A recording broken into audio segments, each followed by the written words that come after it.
What if the greatest skill in modern fame isn't visibility, talent, or even reinvention, but authorship? What if true power comes from deciding not just what people see, but how they understand it? This is where Taylor Swift separates herself from everyone else. She doesn't just participate in the narrative around her life, she structures it. And that distinction is why she controls her story better than anyone in the public eye. Most celebrities react to narratives. A headline appears, a rumor spreads, a clip goes viral, and they scramble to respond. Taylor learned early that reaction is a losing position. Reacting puts you on someone else's timeline, inside someone else's frame. So she opted out. Instead of chasing every distortion, she began designing long arcs that made short-term noise irrelevant. Have you noticed how scandals that would derail others barely dent her trajectory? One reason she maintains control is timing. Taylor rarely speaks when people expect her to.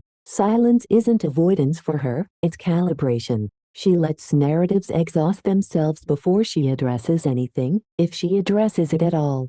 By the time she responds, the emotional temperature has dropped, and her version lands as clarity rather than defense. In a culture addicted to immediacy, delayed speech reads as confidence. Who do you trust more, the person rushing to explain or the one who waits until they can define? Another pillar of her control is medium selection. Taylor almost never explains herself in the spaces where narratives are born. She doesn't fight rumors on social media threads or correct misinterpretations in reactive interviews. She answers through albums, lyrics, visuals, and structure. That choice elevates her response above the noise. Music becomes the courtroom. The album becomes the verdict. When the explanation arrives as art, it can't be interrupted. She also understands something most public figures don't. Narrative saturation weakens power. Overexposure flattens complexity. Taylor limits access strategically. She disappears between eras.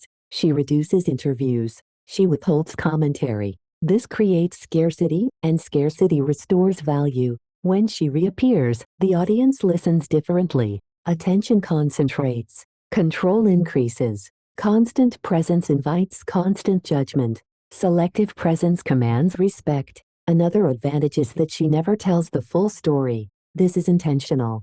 By leaving emotional gaps, she invites interpretation rather than debate. Listeners fill in the blanks with their own experiences, which makes her version harder to challenge. You can argue facts, but you can't argue feelings someone recognizes in themselves. This ambiguity isn't manipulation, it's psychological design. It turns her narrative into a shared space instead of a closed statement. Taylor also reframes conflict rather than denying it. She doesn't say nothing happened. She says something changed. The shift matters. Denial invites proof. Reframing invites reflection. When controversy arises, she absorbs it into a broader theme: growth, betrayal, resilience, authorship, ownership.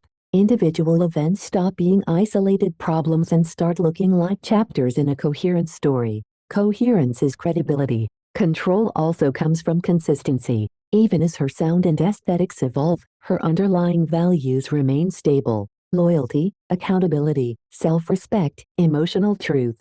Because those values don't change, the audience grants her trust across transformations. Trust is the currency that allows reinvention without losing authority. Without it, every change looks suspicious. With it, change looks intentional. Midway through this reflection, ask yourself something honestly. When people talk about you, do you feel like you're correcting misunderstandings or shaping understanding? If you're enjoying these deeper breakdowns of power and perception, subscribe and leave a comment about a moment when you realized someone else was controlling the story about you. Another critical factor is her relationship with criticism. Taylor doesn't chase approval anymore. She doesn't attempt to convert critics into fans. She builds for alignment, not consensus. That psychological shift frees her from defensive storytelling. When you no longer need to be liked by everyone, you gain the freedom to be understood by the right ones. Control sharpens the moment validation stops being the goal.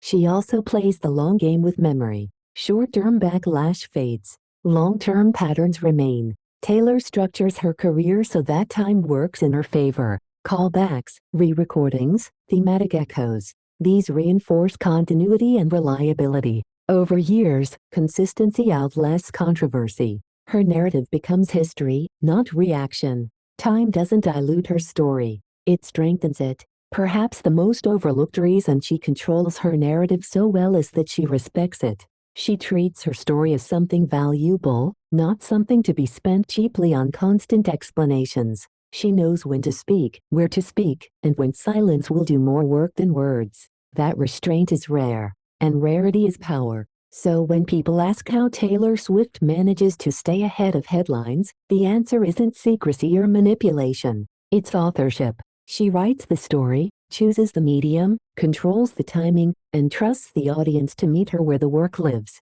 The final question is this: if you had the choice, would you spend your energy correcting every misunderstanding?